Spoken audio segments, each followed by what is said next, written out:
नवाब शाह से district reporter Mohammad Azam भट्टी। Fakhar news महकमा सेहत शहीद बेनज़ीराबाद के DHO डॉक्टर असदुल्ला डायरी के एजाज़ में उनके दफ्तर में पुरवकार तकरीब का इनेकाद किया गया, जिसमें उनकी रिटायरमेंट और सालगिरह एक साथ मनाई गई। तकरीब में जिला की मुख्तलिफ अस्पतालों के मेडिकल सुपरिटेंडेंट्स, मेडिकल ऑफिसर्स और दीगर अमले ने बड़ी तादाद में शिरकत की। इस मौके पर DHO डॉक्टर असदुल्ला डायरी को सिंधी की सकाफत अजरक टोपी पहनाई और फूलों के हाथ पेश किए। तकरीब अल्लाह के बड़े नाम से शुरू की गई, जिसके बाद सालगिरह का केक भी काटा गया।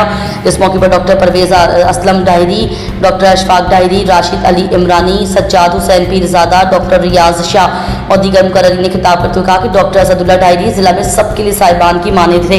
वो आला ओहदे पर फाइज होने के बावजूद भी तमाम ऑफिस वर्कर और आवाम के साथ आजिज़ी, खुश इखलाकी के साथ सबसे पेश आते थे। उनकी शख्सियत से हमेशा सब्र, दरगुजर और हुस्न इखलाक सीखने का मौका मिला। बाद तकरीब के इख्तिताम में डॉक्टर असदुल्ला डायरी ने तकरीब से खिताब करते हुए कहा कि महकमा सेहत के अमले और तमाम साथी डॉक्टरों की तहे दिल से शुक्रगुजार हैं, जिन्होंने रिटायरमेंट और सालगिरह के मौके पर मोहब्बत भरी तकरीब का एहतमाम किया। उन्होंने कहा कि उन्हें इस बात की सबसे ज़्यादा खुशी है कि अल्हम्दुलिल्लाह उन्होंने अपनी सरकारी जिम्मेदारियाँ दियानतदारी के साथ निभाई। ज़िंदगी में बहुत मुश्किल सूरत हाल सामने आई, लेकिन उन सब के बावजूद भी अपनी बसात के मुताबिक महकमा सेहत और आवाम की खिदमत को हमेशा सामने रखा। परफॉर्मेंस या पाण ॿुधाइणु मुनासिबु नथो हुई, मां छा कयो आहे, पर हिकिड़ी ॻाल्हि मां कई आहे जंहिं ते मूंखे फ़ख़्रु आहे। सिंध जो वाहिद डिस्ट्रिक्ट आहे शहीद बेनज़ीराबाद, जहिड़ो ख़ूबसूरत नालो आहे, एॾी अज़ीम हैसियत शख़्सियत दुनिया जी शहीद मोहतरमा जंहिंजे ज़िले में असीं रहूं था, उन ज़िले जी बाग मूंखे मैडम मिनिस्टर डॉक्टर अज़राफ़ुल पेचो ॾिनी, मुंहिंजे मथां हिकिड़ी वॾी ज़िमेवारी। जीअं डॉक्टर रज़ाक राजपर साहिबु चयो त छो नथो वरिती यादि कयो, उन सबबु इहो 2 साल में जन मां DHO 3 महीने खां चेंज पे थिया, मुंहिंजी समरी ख़बर पई त शाहिद शाहिद ई शाहिद आहे।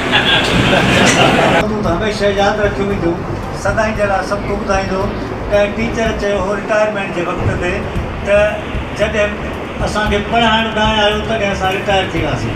सो चवण जो मतिलबु इहो त साईं जॾहिं हाणे 100% कम खे सुठे नमूने सां सभिनी सिबागनि असां जहिड़ा निबागनि खे सुधारे सुठे रस्ते ते आंदो त अॼु साईं जी रिटायरमेंट आहे।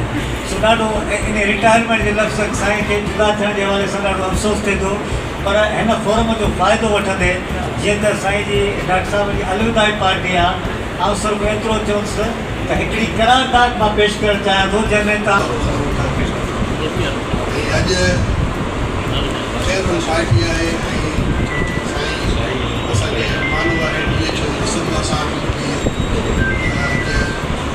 हैप्पी बर्थडे भाई सब का पहिरियां आऊं साईं जिन खे जनम ॾींहं ते मुबारकबाद थो ॾियां।